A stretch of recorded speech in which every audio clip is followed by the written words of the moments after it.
Welcome to episode 5 of Minecraft Through the Ages. We just loaded... Wait a minute, what's going on here? Well, this is actually a development version of classic version 0.013a, and the only currently found one, affectionately known as World Size Test 1, released May 21st, 2009. In terms of what's going on with this terrain, it's all in the name. During this version, Notch was testing world sizes, and thus the next logical step was to disable the terrain generation and make the level that generated 512 by 64 by 32, twice the size of previous worlds. It also has a uniform layer of exactly 10 dirt blocks. This doesn't mean, however, that caves don't generate, because they do.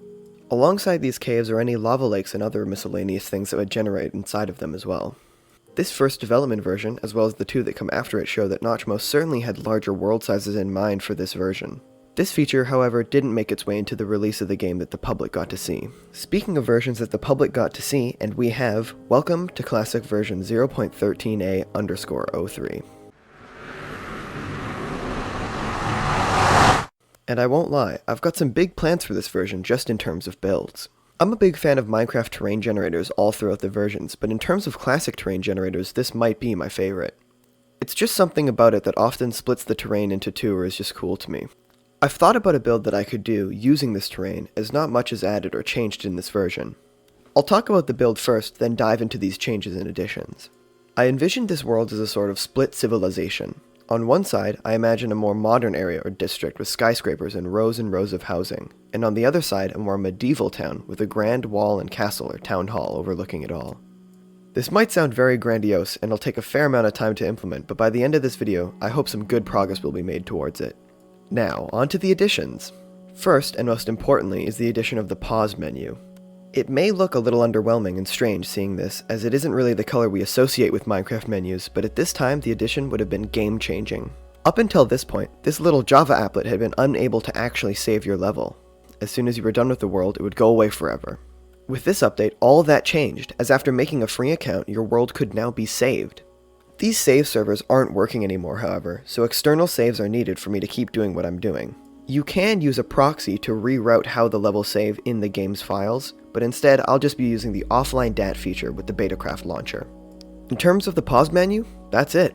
A generate new, save, and load button is all we've got, which is to say it's very bare bones. The texture mentioned way back at the start of the series that was from this update is now in use for the saplings as well, so they no longer look super ugly. This update also removed the spawn of human mobs at the generation of a level, but they can still be spawned in using the hotkey. I think that this would also be a great time to talk about a bunch of miscellaneous bugs that I've experienced so far but haven't mentioned in any of the videos. When facing at certain angles, a block can be placed where a block already is. I have no idea why this happens, but it is actually more annoying than it would even seem. I think this is called the block and block bug, and it happens for a long time, so I guess I'll just have to get used to it. Water specifically is also really buggy as well. Even some screenshots from that original forum archive mention this exact bug. If you place a block directly above water, the top texture of the water does not render, and it lets you see straight into the water. There's a similar glitch where if your placement preview is obscuring water, then the water is completely clear as well. I also wrote down in my notes that I was having problems with water clipping, but I have no idea what I meant by that.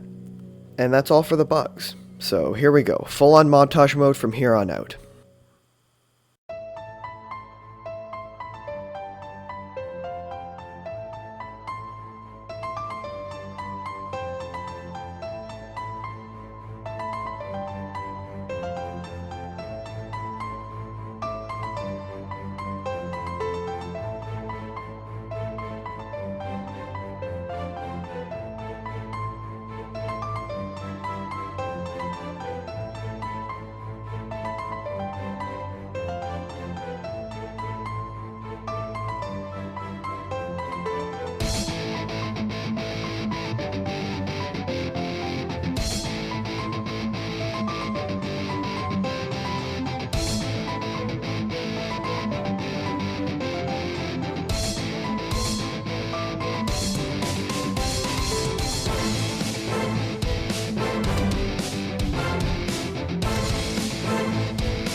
To break up some of this intense montaging, I've got a fun little segment for you guys.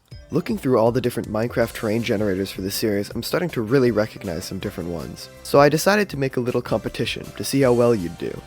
I'll show a screenshot taken in a random old Minecraft version, and you've got to pick one of 4 options up on the screen in terms of version. Be sure to comment how many points you got, and good luck!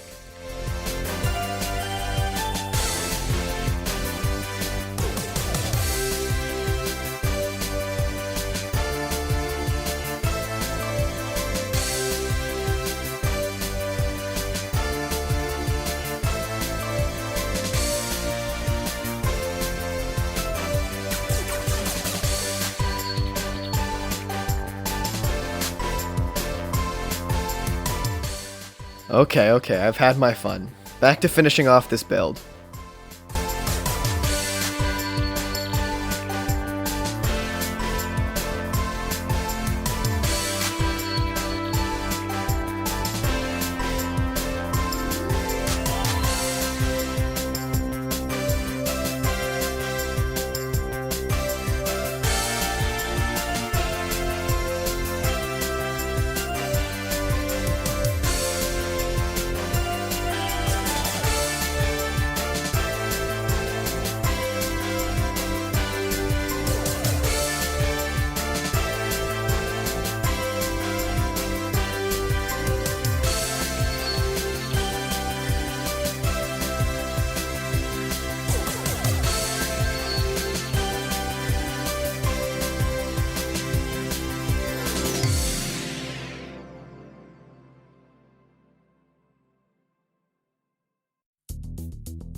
So this is what I was able to get done, and I might have let it get a bit out of hand. So let's go on a quick tour. This is the more modern side of everything, with a bunch of skyscrapers around the place and a bunch of, copied over housing. They all have different interiors, but they're all the same kind of blueprint house, because that's how modern housing works.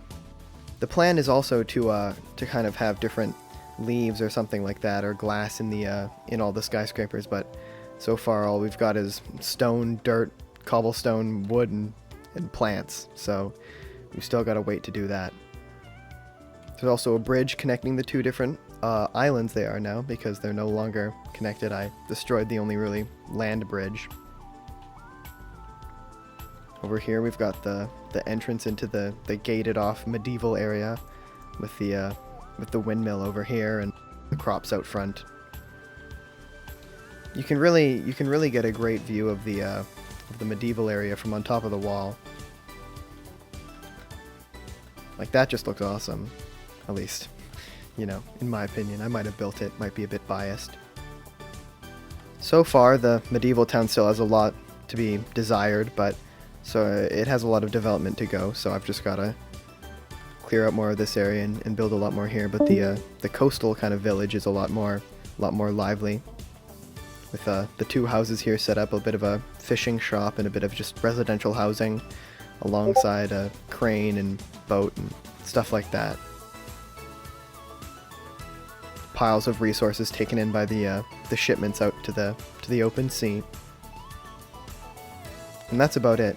Yeah, so with all that out of the way, I was thinking, these two towns are probably going to need some names, so if you've got anything clever, make sure to suggest it in the comments below. I do already have a great name for any castles on the horizon, however. This version sadly didn't add a whole lot other than its top tier terrain generation, but the next few versions are intense, almost doubling the block count, and with the addition of multiplayer on the horizon, things are going to get interesting real quick. However, as of yet, that is all.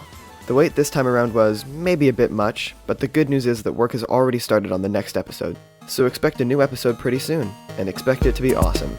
Thank you very much for watching. Bye!